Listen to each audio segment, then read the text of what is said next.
Bonjour à tous et bienvenue dans cette nouvelle chronique des associations d'Octovergne et Astucience pour parler de l'actualité de la culture scientifique en Auvergne. Dans les jours qui arrivent et comme chaque année, nous avons le plaisir d'avoir sur le territoire la fête de la science. À cette occasion, Astucience co-organise de nombreuses actions autour d'un thème défini. Pour nous en parler, nous avons le plaisir d'accueillir Élodie Blandin, chargée de communication à Astucience. Bonjour Élodie. Bonjour. Alors avant toute chose, pouvez-vous nous expliquer ce qu'est la fête de la science ? Alors la fête de la science, c'est un événement national qui a lieu tous les ans à la même période, donc au mois d'octobre, pendant une semaine.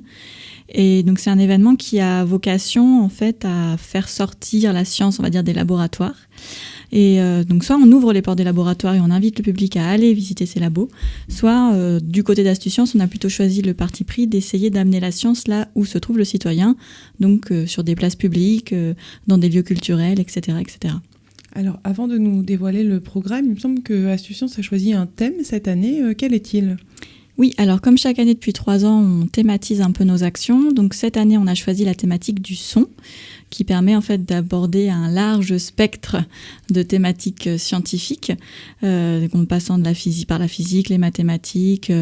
On peut aussi parler de biologie, on peut parler de géologie, on peut parler de toutes les thématiques scientifiques en fait possibles et imaginables. Et donc on a choisi cette thématique pour faire écho aussi à la thématique nationale. Autour de comment est-ce qu'on raconte la science. Et nous, on s'est dit, on va raconter un sujet spécifique qui est le son. Donc, c'est Raconte le son.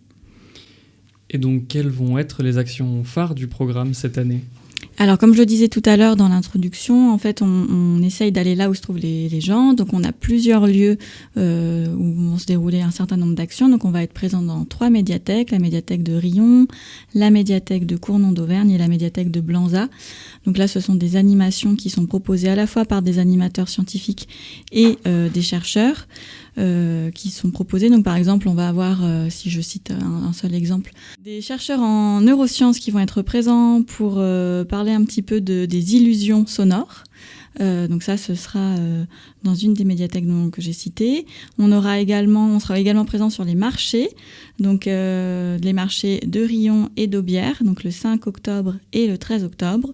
Sur le marché de Riom, on va notamment avoir des animations autour des machines à son avec la mission Patstech du Muséum Henri Lecoq. On va avoir des animations sur l'ouïe pour mieux comprendre comment fonctionne notre oreille.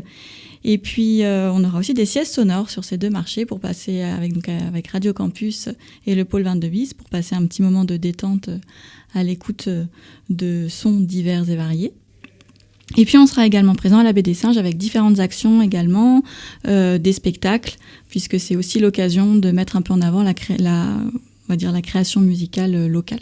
On va aussi proposer dans le cadre de la fête de la science et même au-delà des dates de la fête de la science, une exposition qui s'appelle Electrosound et qui sera proposée à la médiathèque de Cournon d'Auvergne, donc qui sera proposée du 28 septembre au 2 novembre. Eh bien, merci beaucoup Élodie, et quant à vous, chers auditeurs, retrouvez toutes les infos sur le site ecoscience-auvergne.fr et nous vous dévoilerons d'ailleurs plus d'informations sur l'un des événements au programme dès la semaine prochaine.